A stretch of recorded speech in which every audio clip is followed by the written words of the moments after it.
مد لازم اور مد لین لازم کو 3 4 یا 5 الف تک کھینچ کر پڑھیں۔ مد لازم اور مد لین لازم کو 3 4 یا 5 الف تک کھینچ کر پڑھیں۔ تو مد لین لازم مد لازم کو 3 الف بھی کھینچ سکتے ہیں اور 4 الف 5 الف تک کھینچ سکتے ہیں، ٹھیک ہے۔ نمبر 5 پہ دیکھو، مد عارض حرف مدہ کے بعد عارضی سکون ہو۔ ابھی کیا تھا؟ مد لازم مد لین لازم حرف مد کے بعد عارضی سکون یعنی جزم ساکن پہلے سے نہ ہو بلکہ عارضی ہو، یعنی وقف کی وجہ سے کوئی حرف ساکن ہو جائے تو اسے مد عارض کہتے ہیں۔ جیسے تو مد عارض ہو، جیسے مسلمون ہے، کیا ہے؟ مسلمون۔ اب وقف کریں گے، سانس لیں گے تو کیا پڑھیں گے؟ مسلمون پڑھیں گے تو یہ جو زبر تھا وہ ہٹ گیا، جزم آ گیا یعنی ساکن ہو گیا، تو یہ ساکن کیا ہوا؟ عارضی ہوا۔ عارضی کیسے ہوا؟ وقف کی وجہ سے ہم نے اس پہ سانس توڑی اور وقف کی وجہ سے متحرک کو ساکن کر دیا، تو مسلمون سے مسلمون ہوا، تو یہ مد یہ ساکن ہے اور اس سے پہلے واو تو حرف مد ہے۔ یہ کیسے پتہ پڑے گا کہ حرف مد ہے کہ مد لین ہے؟ یہ ایسے معلوم ہوا کہ ساکن ہو، اس سے پہلے پیش ہو، پیش کی وجہ سے معلوم ہوتا ہے ہمیں کہ یہ حرف مد ہے۔ اگر میم کے اوپر زبر ہوتا تو واو حرف لین ہو جاتا اور یہ مد لین کہلاتا۔ یہاں پر مد ہے اور واو مد ہے، اس کے بعد سکون عارض ہے، تو یہ بن گیا آپ کا مد عارض۔ اب قاعدہ سمجھ لو، حرف مد کے بعد سکون عارض ہو تو اس کو مد عارض کہتے ہیں۔ واو حرف مد، سکون اس کے بعد نون پر جزم عارض ہے، اس وجہ سے اس کو مد عارض کہتے ہیں، ٹھیک ہے۔ مجھے امید ہے آپ سمجھ چکے ہوں یہ والا قاعدہ۔ چلے آگے دیکھ لیں۔ اب مد لین عارض، ابھی کیا تھا؟ مد لین لازم، اب مد لین عارض۔ مد لین کے بعد سکون اصلی تو مد لازم، سکون عارضی تو مد لین عارض۔ اسی طرح حرف مد کے بعد سکون اصلی تو مد لازم، سکون عارض تو مد عارض۔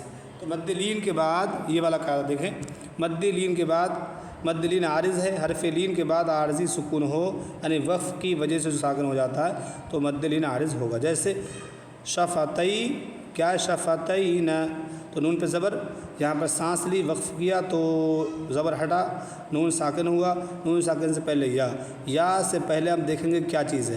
یا سے پہلے زبر ہے تو اسے یہ بن جائے گا مد لین، اگر پیش ہوتا تو یہ بن جاتا مد، یا مدہ ہو جاتی۔ اب یا کیا ہے؟ مد لین ہے، تو اب یا کے بعد سکون عارض ہے تو بن گیا مد لین عارض، ٹھیک ہے۔ زبر یا سے پہلے واو سے پہلے زبر آتا ہے تو وہ واو یا حرف مد لین بن جاتے ہیں، ٹھیک ہے۔ ابھی آپ سمجھ گئے ہوں گے یہاں پر بھی۔ تو شفتین کی یا کیا ہے؟ مد لین، اور نون کا ساکن جو ہے یہ عارض ہے تو گویا کہ اس کا نام مد کا ہوا مد لین عارض۔ چلیں آگے دیکھیں، مد عارض اور مد لین عارض کو 3 الف تک کھینچ کر پڑھیں۔ مد عارض اور مد لین عارض کو، یعنی مد عارض کو 3 الف اور مد عارض کو بھی 3 الف، مد عارض مد لین عارض کو 3 الف کھینچ کر پڑھیں، ٹھیک ہے۔ مد لازم مد لین لازم کو 3 4 5 تک اور مد عارض کو مد لین عارض کو 3 الف تک کھینچ کر پڑھیں۔ چلے آگے دیکھیں، مدات کے ہجے اس طرح کریں۔ اب یہ بتا رہے ہیں ہجے اگر آپ کو کرنا ہے تو کس طرح کرنا ہے، ٹھیک ہے۔ اس طرح کریں گے، جیسے یہ لکھا ہے جی تو اسے کس طرح کریں گے؟ جیم یا زیر، جی حمزہ زبر جی ٹھیک ہے، جی اس طرح کریں گے۔ یہ نے ہجے کر کے آپ کو بتا دیا۔ اب آگے دیکھیں، ضالن، تو ضاد الف لام زبر، ضال لام دو زبر لن، ضالن، اس طرح ہجے کریں گے۔ اب یہ ہم نے آپ کو مد کی تعریف، مد کی قسمیں، مد کے سبب ہم نے آپ کو بتا دیے ہیں۔ انشاءاللہ اب ہم اس کا سبق آپ کو کل پڑھائیں گے۔ تاکہ پہلے آپ اس کو سمجھ لیں، اس کا طریقہ، مد کی تعریف سمجھیں، مد لین لازم کیا ہے، مد لازم کیا ہے، مد متصل، مد منفصل کسے کہتے ہیں، ان تمام پر نظر ڈالیں، انہیں سمجھیں اور سمجھ کر ذہن میں رکھیں۔ پھر انشاءاللہ سبق پڑھیں گے اور سبق میں ان کی مثالوں میں آپ اچھے سمجھ پائیں گے کہ مد متصل کیا ہے، مد منفصل کیا ہے۔ تو یہ ذہن میں رکھیں کتنا کتنا ان کو کھینچنا ہے۔ کل ہم اس کا سبق پڑھیں گے۔